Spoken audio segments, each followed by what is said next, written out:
Halo Sobat Salma Komputer, pada pembahasan berikut ini, kita akan membahas tentang bagaimana caranya melakukan pencatatan pembayaran piutang secara tunai. Kali ini, saya akan contohkan pencatatan pembayaran piutang dengan tunai ya. Nah, untuk pencatatan pembayaran piutang secara giro akan kita bahas pada materi selanjutnya.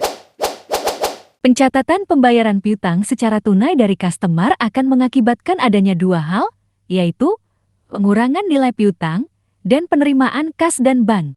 Pencatatan pembayaran piutang bisa dilakukan untuk pembayaran lunas satu nota tagihan piutang, bisa juga untuk pembayaran sebagian atau mencicil pembayaran piutang. Pada materi kali ini, dicontohkan dua kasus pembayaran piutang tersebut. Lebih jelas lagi, simak video ini secara lengkap ya, agar dapat difahami sampai tuntas. Oke, sebelum kita melakukan pencatatan pembayaran piutangnya, mari kita lihat terlebih dahulu piutang dari pelanggan Grand USU tersebut. Untuk melihat sisa piutang pelanggan, Anda bisa masuk ke menu laporan, lalu klik ke modul laporan piutang. Kemudian, klik laporan piutang beredar. Nah, di sini, pilih pelanggannya adalah pelanggan yang ingin membayar piutang. Klik pelanggannya, lalu klik pilih item. Setelah itu preview. Nah, di sini terlihat pada pelanggan ini memiliki 4 mata piutang. Di sini juga sudah ada beberapa nota yang sudah lewat jatuh tempo. Di paling kanan terdapat angka 61 yang berarti nota tersebut sudah lewat jatuh tempo selama 61 hari atau 2 bulan. Begitu juga dengan angka 62. Nah, jika terdapat minus di angka 5, yang berarti jatuh temponya kurang dari 5 hari lagi. Oke, sebagaimana yang terdapat di judul, sekarang pelanggan tersebut akan melunasi piutang kita. Mari kita lakukan pencatatan pembayarannya dengan satu nota lunas dan pembayaran piutang dengan nota sebagian. Untuk melakukan pencatatan pembayaran piutang, Anda bisa masuk ke menu penjualan, lalu klik kembali pada modul pembayaran piutang, kemudian klik tambah. Masukkan pelanggannya. Klik pelanggannya, lalu klik pilih item. Nah, nantinya, sistem akan menampilkan keseluruhan piutang dari pelanggan tersebut. Terlihat, jumlah total piutangnya juga akan ditampilkan. Pelanggan bernama Grand USU tersebut ingin membayar satu nota secara lunas, sehingga kita akan isinya di kolom jumlah bayar. Karena membayar secara lunas, yang artinya total semua dari nota tersebut akan dibayarkan seluruh dari totalnya.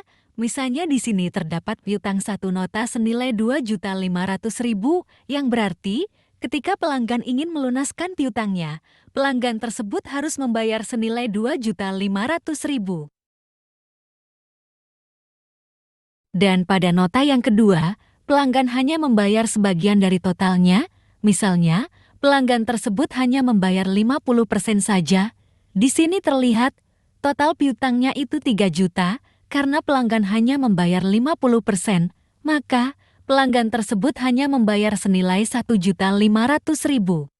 Masukkan 1.500.000-nya di kolom jumlah bayar.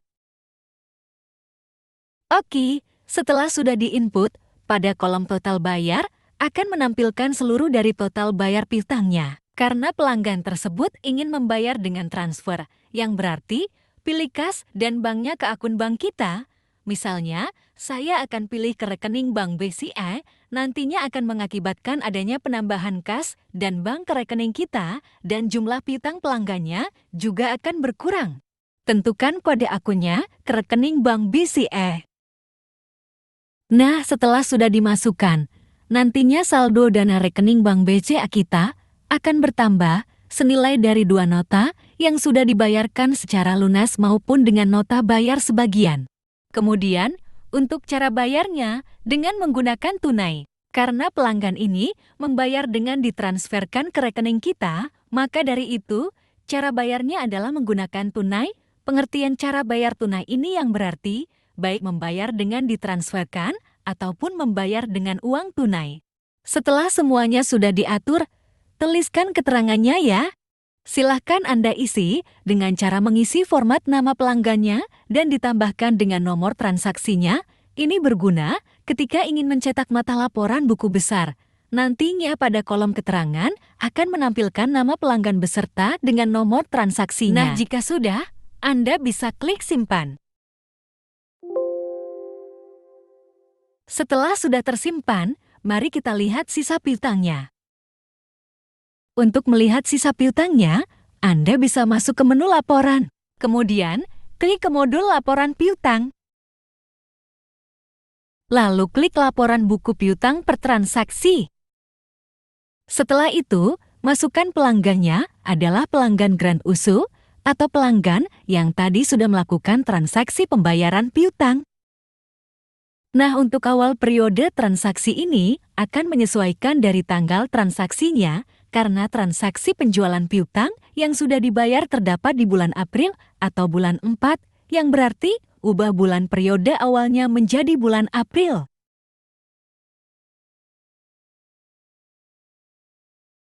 Setelah itu, klik preview.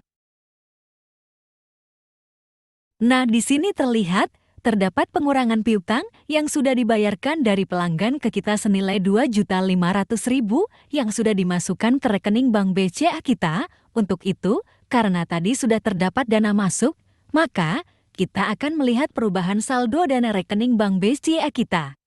Untuk melihat keadaan rekening bank kita, Anda bisa masuk ke modul buku besar. Setelah itu, masukkan nama akunnya adalah akun Bank BCA, kemudian preview. Nah, di sini sudah terlihat dana masuk ke rekening Bank BCA kita dari pembayaran piutang pelanggan bernama Grand USU.